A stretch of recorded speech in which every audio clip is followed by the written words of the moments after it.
Hello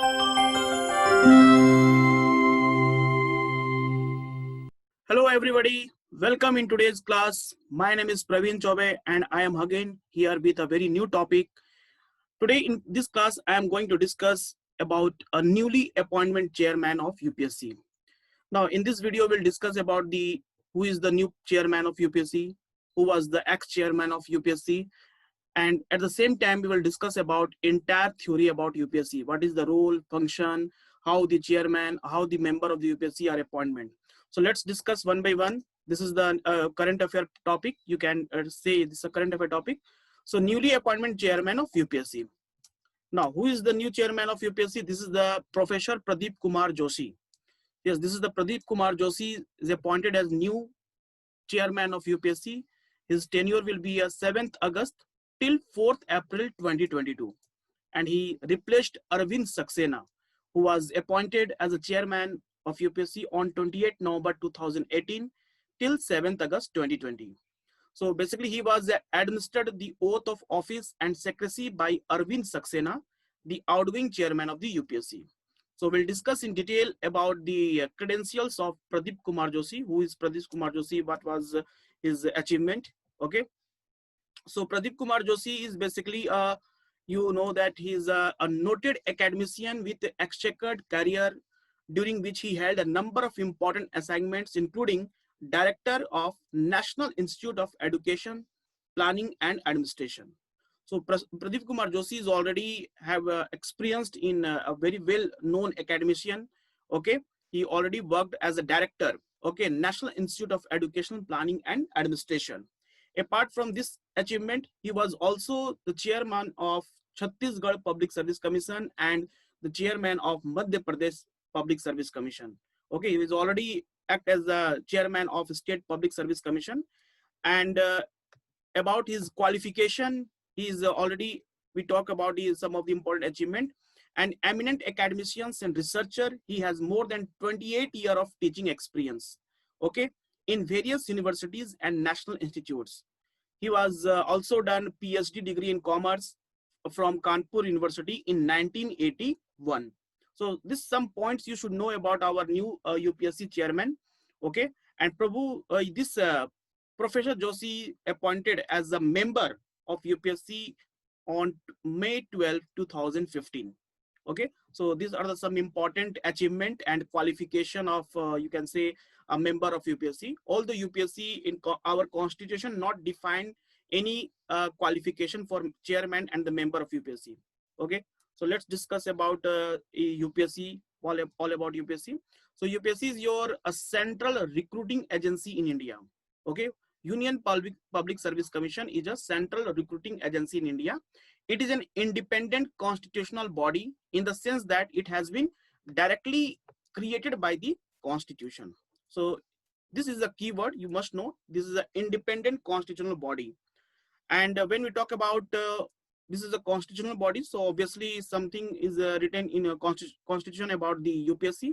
So there are articles from 315 to article 323 in part 14 of the constitution, that is talking about the UPSC, all the members, appointment, removal, their tenure.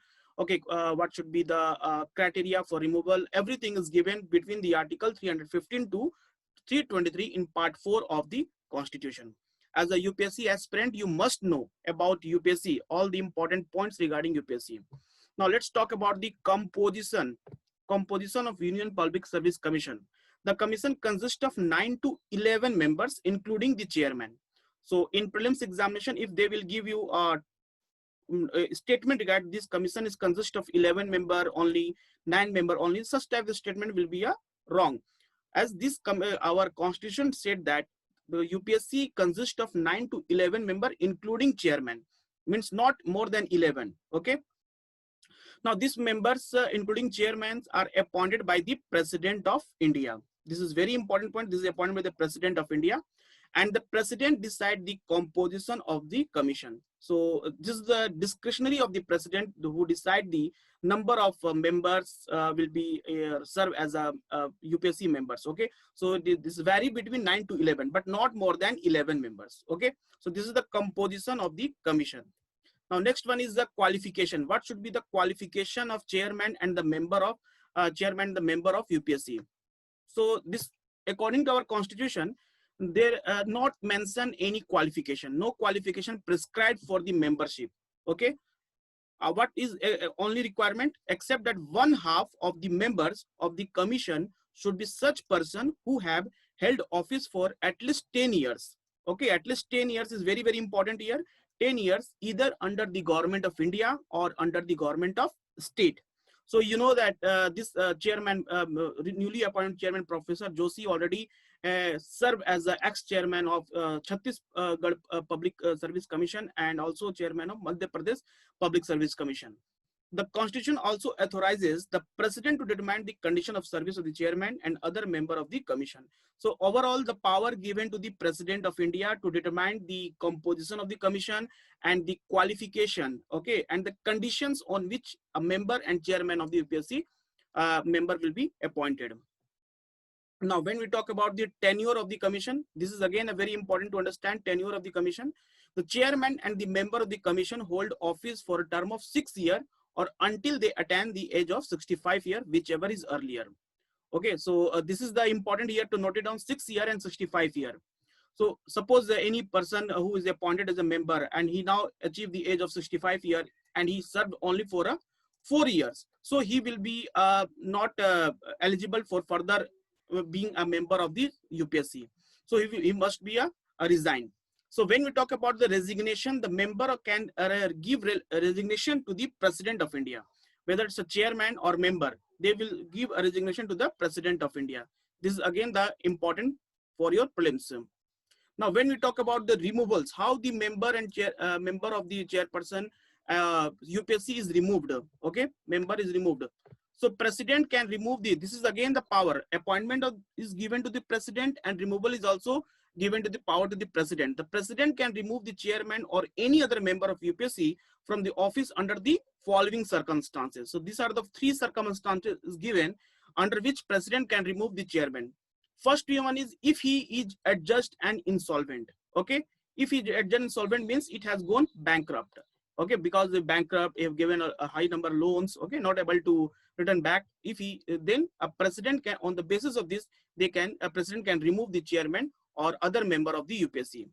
Second one, if he engages during his term of office in any paid employment outside the duty of his office. Already he is served as a member of UPSC and chairman of a member of UPSC.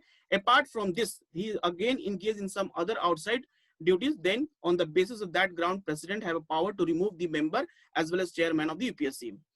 Third one is if he is in the opinion of the president unfit to continue office by reason of infirmity of mind or body. So because of some mental disorder, if he is not able to complete his tenure, so in that case, again, a president can remove the chairman as well as member of the UPSC. Now, apart from these 3 conditions, our constitution also talk about misbehavior. The concept of misbehavior means president, apart from these 3 conditions, president can also remove the member as well as chairman of the UPSC on the ground of misbehavior. So what is all about misbehavior? On this ground, president can also remove the chairman of or any other member of UPSC for misbehavior. So in this case, president has to refer the matter to the Supreme Court for an inquiry. So in that case, what will president will use his power to remove the member of chairman of UPSC by on the following 3 grounds. But in case of misbehavior, president can ask some suggestion from the Supreme Court. And then the Supreme Court, after the inquiry, there will be an inquiry organized by Supreme Court to understand all the allegations, okay, and uphold the cause for removal and advises so the president can remove the chairman or a member. So this is the misbehavior, very important. In case of misbehavior, president shall not only decide the removal of the member of the UPSC or chairman, he must be consulted with the Supreme Court, okay. So this is again important here. Now, what are the functions given to the UPSC? So very simple function is it conduct examination for appointment to the all India services. You know, all India services is IAS, okay, IPS, okay, Indian Forest Service. So 3 important services that is considered as all India services, central services and public services of the centrally administered territories. Okay, second, it assists the states if requested by 2 or more states to do so in framing and operating schemes of joint recruitment of any services for which candidates possessing special qualification are required. As we know that every state have their state public service commission, so they appoint their own state service, okay, they conduct their own state examination. But in case of some special circumstances required, when suppose for Bihar and Jharkhand together want to conduct any examination where a special qualification candidate required and they are not so much expert, so in that case they can consult with the UPSC. Okay. Third one is it serve as all or any of the needs of the state on the request of the state governor and with the approval of the President of India. So whenever governor will request to this UPSC that for any further appointment of the new candidate, so in that case the UPSC will serve, but only condition when President will give approval to the UPSC that you can go and serve, fulfill the demand of the state government. All matter relating to the method of recruitment to civil services or civil post, all matter whether function their appointment, everything is dealt with the UPSC. Okay, these are the some important function. Now what are the important role of UPSC? Apart from function, there is some important role. This important role is like constitution visualize the UPSC to be the watchdog of merit system in India. It's like a watchdog of merit system in India. Okay, like all the merit, this is examination is conducted on the basis of merit of the candidate. So this is basically a given responsibility to the UPSC that those who will be appointed as a means those who are appointed as all India services or those candidates who will be appointed to serve our country, they should be have some merit. Okay, they should not be on the other grounds. The merit based examination should be there. It is concerned with the recruitment of all India services and central services, group A and group B, and advises the government when consulted on promotion and disciplinary matters.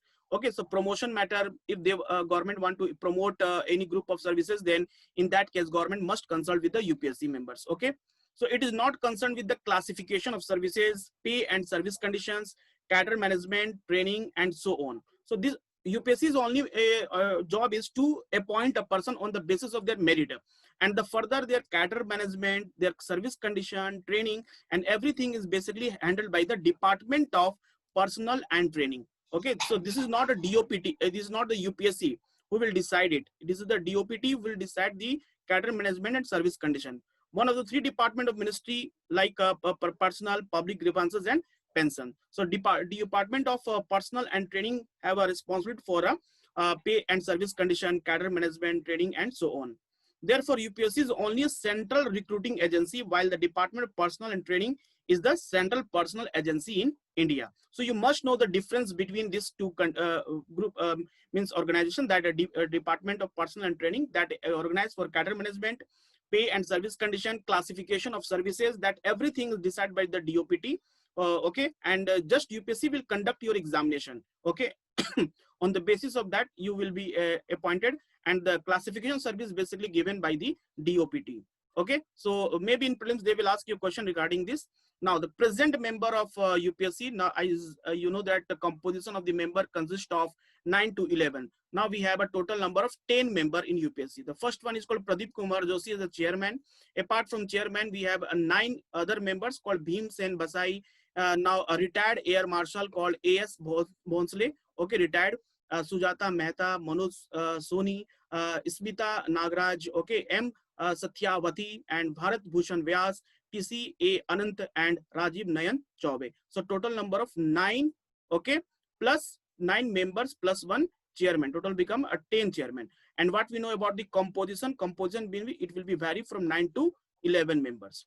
Okay, so I hope this video will be helpful to know the some important points regarding UPSC. Apart from this is the current affair that our newly appointed chairman. Okay, thank you to everybody.